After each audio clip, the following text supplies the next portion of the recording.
Hello and welcome to the Keep Learning podcast. My name is Alicia Siska. And I'm Matthew Mesley. And today we're talking about reader's block and reading in general. Okay, so confession to make, I'd not heard of reader's block prior to you bringing it up. Obviously, we've all heard of writer's block, and many of us have suffered that before. But reader's block, why did you sort of decide on this subject for today's podcast? Yeah, precisely for that reason, because very few people actually talk about it or realize it, that it exists, that it's out there, that people do experience it.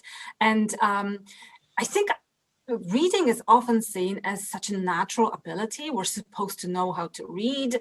We open the book or an article and just get on with it. But actually, there are lots of reasons why someone might experience some sort of hesitancy, some sort of maybe a lack of motivation towards reading. And I think it's worth talking about it a little bit more than just kind of dismissing it as a non-issue and pretending that, yes, it's a natural ability, let's just get on with it. And I think it's particularly tricky in academia because obviously readings here are a little bit more tricky than, let's say, your favorite paper bag. So reading academic pieces requires a little bit more focus, a little bit more time commitment. Practice, yeah. So I went and did some research on it, and I found there's it can be caused by a number of things, but often by sort of like a feeling that you cannot retain anything you read, or that you don't have the patience, or that you aren't interested, or you're just too tired. And sometimes it can also be about a lack of confidence in your intellectual ability, and a sort of lack of motivation as well. Yeah, and I also sort of thought that this is something that has actually come up a number of times with my students, but they might not have actually said, this is reader's block, or I'm suffering from reader's block. They've told me that they sometimes find it hard to concentrate, or find it difficult to get motivated especially when you have to sort of sit down and get into sort of reading mode, I suppose. Yeah, I agree with it. And I think this lack of confidence in particular, or the difficulties with reading in academia, often become more difficult if you're convinced that you're the only one. Yeah, that everyone else is doing great, that everyone else is, understanding what they're reading, and only you are struggling, and you feel like you don't belong, maybe, or you're not good enough, and all these issues of confidence come up. So I actually remember my time studying in America. English was my second language, and we were reading Hegel once in my first year, actually. Yeah. And, his Neoplatonic conceptions of the universe and metaphysical ideas on the development of spirit in history really did not sit well with my fairly limited vocabulary at the time. So it took me sometimes an absolute forever to wade through his writings. And I dotted every page with translations because it felt like every sentence had at least one or two words I didn't understand. And, seriously, like every page was covered with my writings just to understand and, critically engage. But because of that, it took me ages. It was, evenings, nights, days, hours spent on end just doing that. And I felt, really kind of inadequate because of that. But then it turned out that my native speaking classmates were struggling too, and they had to provide, explanations and definitions for certain words that he was using, or they had to reread the same sentence over and over to get it. And knowing that was a great sense of source of comfort, because I felt like I wasn't alone. It wasn't just me. Everyone's struggling with it, or can be. We are all in the same boat. Yeah, I mean, ideas we're not endowed with ideas, but we have to learn them. And that process of learning beyond being uncomfortable with certain vocabulary, terminology, ways of expressing yourself as someone is presenting on the page can be quite a challenge. I definitely think it's about recognizing that you're not alone and that other people are facing the same issues as you. It's also thinking, I think, that, it doesn't matter if you don't 100% understand something fully the first time you read something too. I think a lot of the time in academia, the first couple of times you read something, sometimes, you might understand it at a certain level, but perhaps not at the same level as the author expected or wrote with in mind. Have you ever read the same text twice? Like, let's say, because I know that I read now the same texts I read as a student, and I, understand them completely differently to how I understood them back then.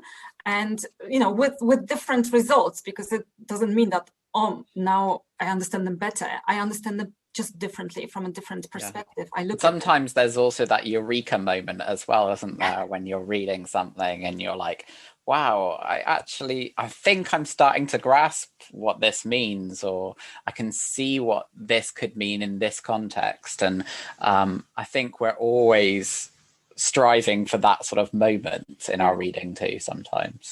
And there's a reason, I suppose, why certain texts are assigned at certain levels, because they have a different level of difficulty, and something that we can easily understand in the third year, if we were presented with in the first year, would have been a little bit more challenging.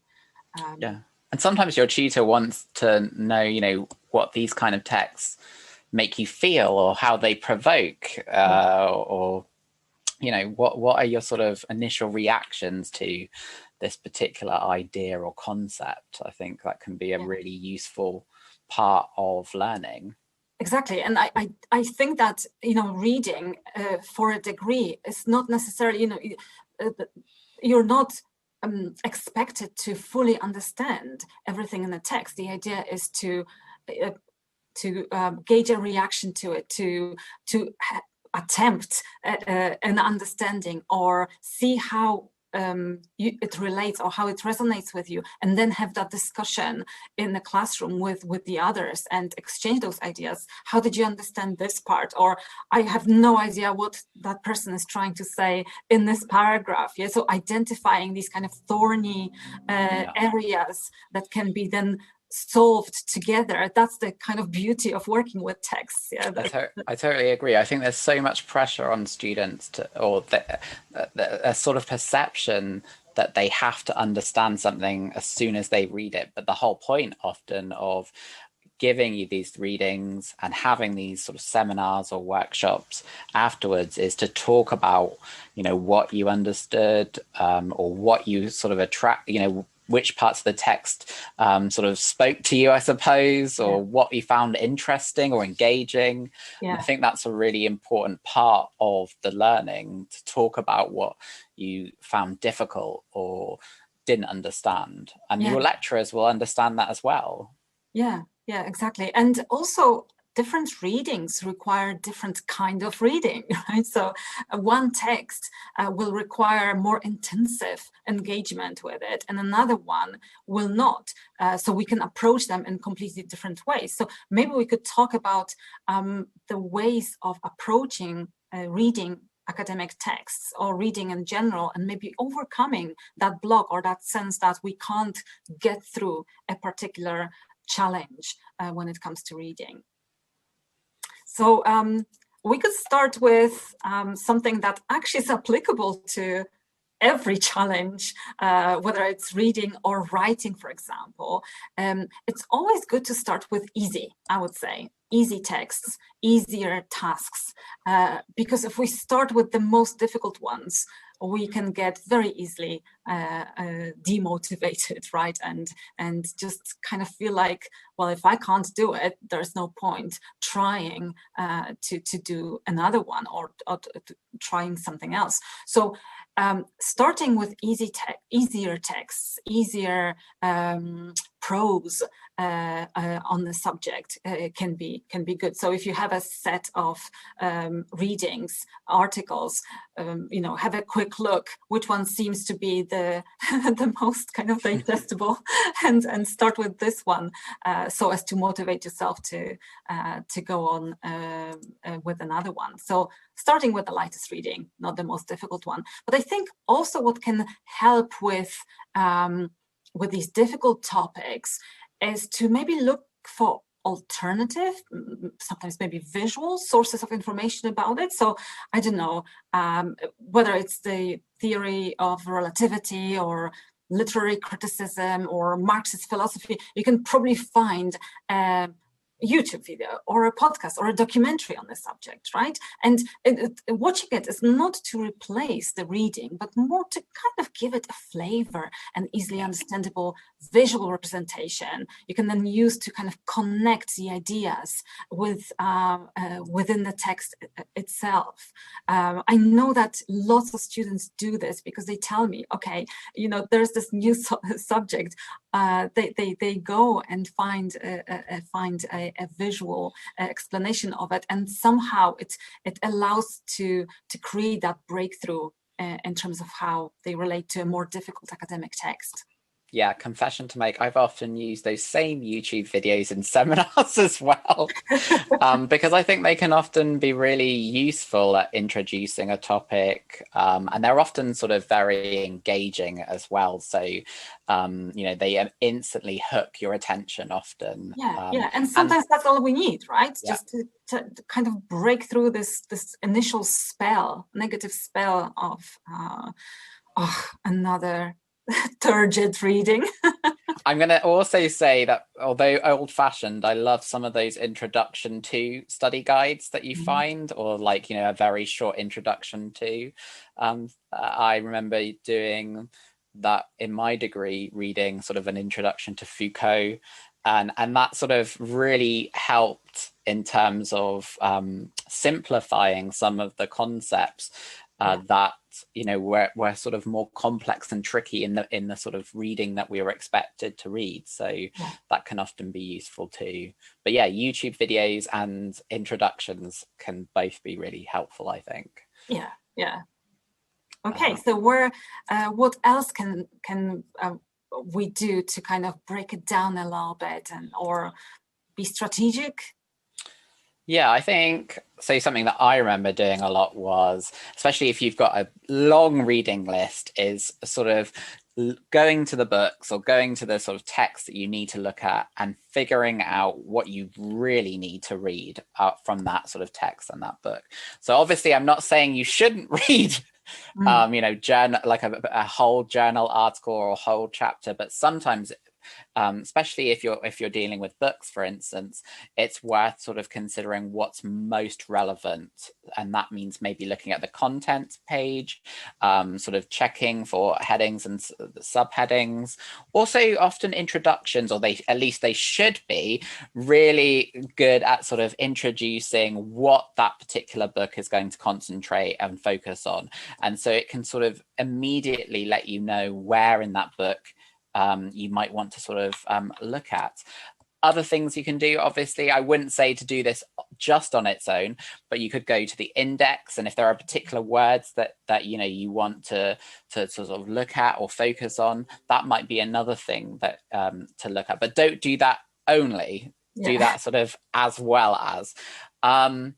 Conclusions can also be really useful too. And also when you get to sort of a bit of a later stage, looking at footnotes can help too, because it can tell you about what other works perhaps are relevant in that particular topic or field. What do you think? No, I would just add to it that if a work is written well, and I would say probably that's better to do in articles rather than books, you should be able to read just the first line of each paragraph, or the first sentence rather, and the last sentence of each paragraph, because actually in a well-written piece, these are the kind of parts of writing that include the gist of it. They make a point and they show the implications of it. And the rest inside, in the middle of that paragraph, is evidence, is examples, is maybe quotes, is kind of development of these ideas. But these, the first and the last ones are usually the most critical parts of every paragraph. So, if you have to skim it or skim read it, or you just have a very limited time, it's often more efficient to just read introduction, conclusion, and just these first and last sentences of each paragraph to have a very good idea of what this article is about. Yeah, and to add to that, I suppose abstracts are also really important, aren't they? To sort of, because they'll instantly tell you, what the particular article is about. For some more scientific or health related subjects, it'll also tell you the results or the methodology as well. So I think that can be really useful too. Yeah. And when it comes to longer pieces of writing, such as books, what is also very helpful is reading book reviews, right? Because obviously a book review is not supposed to replace the book, but it can give you a very good idea of where the author is coming from, what they were trying to achieve, how this book locates itself in the wider scholarship. So how does it compare to what's already been written? What kind of conversations it responds to, or maybe what kind of gaps it's trying to fill. And because it's another scholar's analysis, it is often a very full and kind of in-depth take on that book. And again, it's not supposed to replace reading the book, but it can provide a very useful kind of perspective on it. Yeah, a confession to make here. I remember once doing at least 2 essays for a history degree based almost entirely on book reviews. They were about the pandemic. Were you in the lockdown? It was about 10 to 12 reviews for each of them. But I think what my supervisor really liked about it was because reviews often have a lot of critical analysis and evaluation in it. And so that's why I wouldn't necessarily recommend just using them like I did, but I definitely think they can be really useful because they have that analytical and evaluative element. And often that's something that we can struggle with. And so it can be useful to draw on those, read those. And you'll often find it will often instantly orientate you about what that field is opinions are on this particular topic or subject. And so I think that can be really useful. Yeah. And importantly, I think we should clarify that we do not mean like, I don't know, Amazon book reviews or these kinds of reviews, but we mean scholarly reviews you can find on Primo, or you can find in databases, or that's a very good point. Yeah. I suppose the other thing that's really important and useful is to read selectively and critically and perhaps with a purpose in mind. So thinking about why are you reading this particular text? And I mean, often it can be linked to a particular assignment, for example, but sometimes it can also be to generate ideas or to just familiarize yourself with a particular topic or subject. But I think if it is to do with an assignment, often it can be useful to be very sort of to have an objective in mind when you're reading. Would you agree? Yeah, I agree, and I would even extend it, I think, to the author of the reading that we're reading. So it sounds funny, reading that we're reading. So we need to be reading with a purpose in mind. What do we want from this reading? Yeah, what are we trying to find out?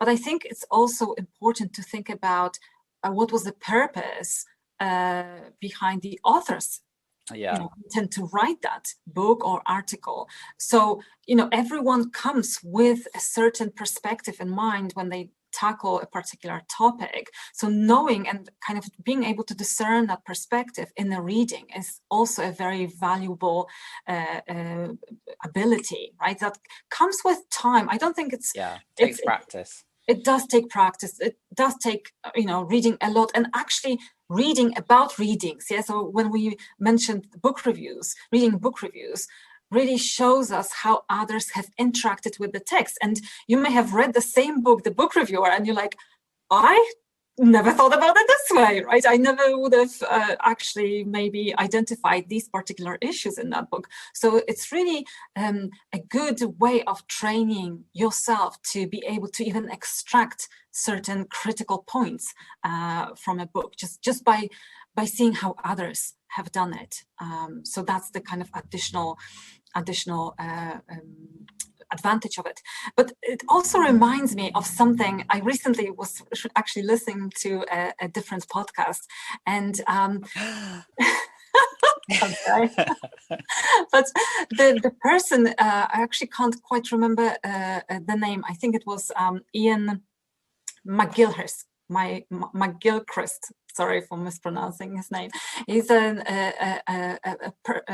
academic author of a book, The Master and His Emissary, and it's about the divided brain.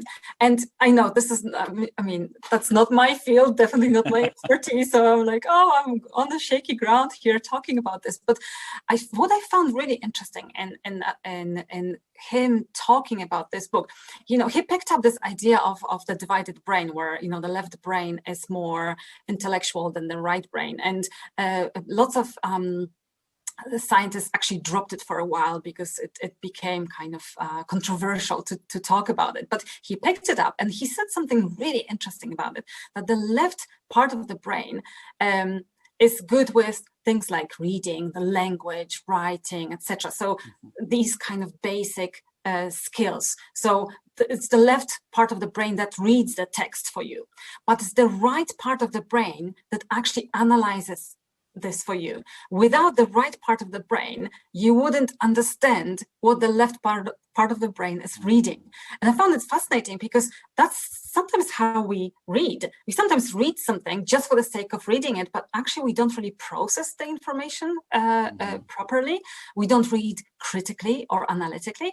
And that can sometimes result in this kind of, maybe not lazy reading, but the kind of reading that doesn't really give us what we need from it. But being able to respond to it critically and analytically, and bring even sometimes maybe emotion to it, is that other way of engaging with a text. That's really interesting. It reminds me of how since last year I've joined a book group. And we're reading fiction each month, a new book each month. But I have to say that where previously I'd read fiction, and sometimes, like you said, not particularly critically often, but because you're going to be talking about the book in the book club, there's often that moment when you're reading and you're like, that seems a bit, that seems interesting, or perhaps odd, or something that would be worth discussing in the reading group. So you're instantly sort of, because of that, you're being a bit more evaluative, I suppose, and analytical, because there's a purpose in mind. And I think that's the same perhaps with a lot of reading, obviously, at university, that there is, when you're reading, it's often useful to be like, so what's this for, kind of thing. Does that make sense? It's interesting. Yeah, it does. And it leads actually to a very important, another way of thinking about how to read effectively, efficiently, and actually want to do it, is to set up this kind of, well, maybe not a reading club, but a group, right? Where you meet with your classmates and talk about these texts. So, even if it's just half an hour or an hour per week, these days it's, COVID kind of forced us to innovate, and meeting on Zoom on a regular basis could become quite a productive way of engaging with, or even just overcoming these obstacles that we feel around reading. Yeah, and I think sometimes it can just be about what your initial thoughts or reactions or Yeah, emotions are to a particular piece of work. It doesn't have to always be very academic. Does that indeed. make sense? Yeah, it's just about having a conversation, maybe unpacking certain ideas if you even want to go there. But just having that, yeah, talking about that initial response, and even, you know, where it leads us, what's the purpose of this kind of reading? Having conversations is the essence of learning, isn't it? I often remember in seminars, one of the questions I often used to sort of ask was, did you like this? You know, Mhm. did you like a piece of work or reading, or did you enjoy it? Because I think that can often inspire a lot of sort of reactions. Does Yeah. that make sense? So, Yeah, often negative too. well, often negative, but it's sometimes useful to pinpoint why it's negative, and sometimes that can be because we haven't necessarily understood something, Yes. um, but that comes out in the conversation often. So Yeah. I think Yeah. that can be really useful Yeah. too. And because it can kind of provide that release from the discomfort of that text. Yeah. Yeah, it can demystify it, I think, Mhm. so it doesn't necessarily matter if we didn't fully understand it. Yeah. We liked these elements and we didn't like these elements. So, Yeah. and that can be useful, I think. And obviously, in a group, when you exchange ideas in a group, all of a sudden everything starts making sense, right? Yeah, definitely. I think that's definitely the case. And I mean, we could obviously mention about the different types of reading. We kind of mentioned already scanning and skimming. There's rapid reading, in-depth reading, critical, intensive when you, for example, proofread, yeah, or reading aloud. So there are lots of different types of readings that we types of practices, reading practices. Let's call them this way, that can be explored to engage with different tasks when it comes to reading. Yeah. But what you do is important, I think, because you can engage with texts in different ways, and you have a pencil. Yes, I brought in my pencil, although I have to say that this isn't the pencil that I always use. It's not a unique pencil by any sort of measure.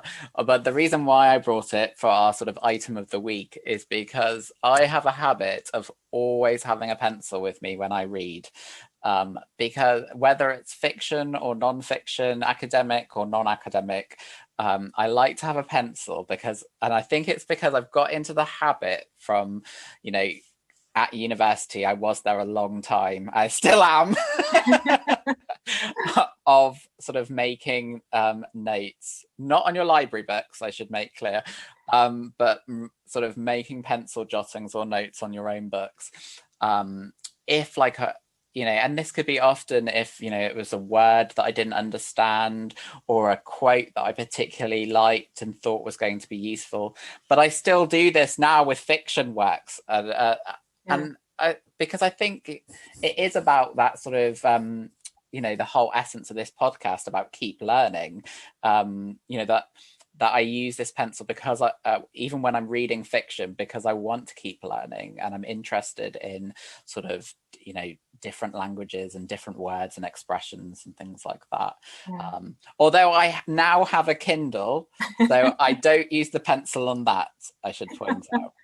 But that also reminds me of another issue, because I use a pencil as well. I hardly ever use a pen, and I never would touch a book with a highlighter. But it's just a matter of preference, because I know that some people do. But it's quite interesting. Like, to me, I was raised to believe that books were sacred, and you wouldn't write in a permanent way. Like, you can erase the pencil, but you I couldn't know. erase. I Do you have feel the same? guilty. I feel a bit guilty, but then I also think, as a medievalist, so many books in the past were sort of jotted on or Yeah. added to. So I almost feel like I'm part of a long line of people that have defaced books. Yeah. No, No, I deface them as well, and I question that sacredness. I don't think books should be sacred. I think they should be living documents, and I love it when you buy a used book and there are notes from other people on them, and I just love it. Just seeing how it's always someone really else interesting how someone's engaged with something. And I looked at my my books from my degree. I just found this one. I don't know if you can see. Oh wow! Yes. Post-it notes and markers, and it's just dotted with stuff as well. To me, that's how you should always interact with the book, and not just kind of read it, put it on the shelf, and never touch it again, because it should not agree. Yeah. So let's replace books. That's our motto for the podcast this week. But it's interesting because although I hadn't really thought about reader's block before the last week, I think a lot of the things that we're talking about are things that have come up for me previously. And so even though I didn't necessarily articulate it as reader's block, there are things that I did to sort of make me feel more motivated in terms of reading, or made me sort of remember or use pieces of information that were important. So I think it's a really important topic that, and even if we haven't heard of reader's block before, we've often maybe suffered from some of these issues, or some of these things. We'll definitely probably think, yes, that's something that's happened to me too. Yeah. And which is why it's so important to talk about it, isn't it? That even some phenomena don't have a name.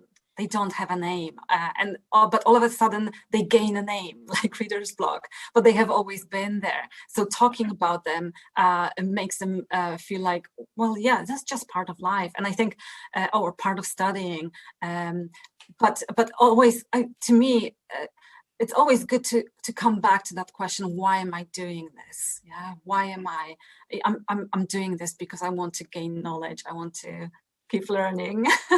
I want to constantly kind of, go into more depth with the idea. So keep exploring, keep learning, keep growing. And if that's at the forefront of our mind, maybe that can be the kind of guiding principle behind overcoming things such as reader's block.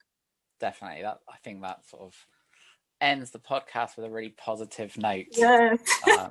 But thank you everyone for listening. Please do remember to subscribe if you'd like to our podcast on YouTube. Is that right, Alicia? On YouTube, and we're soon going to be on other platforms as well, but we'll make it clear next time. And keep learning. Keep learning. Bye.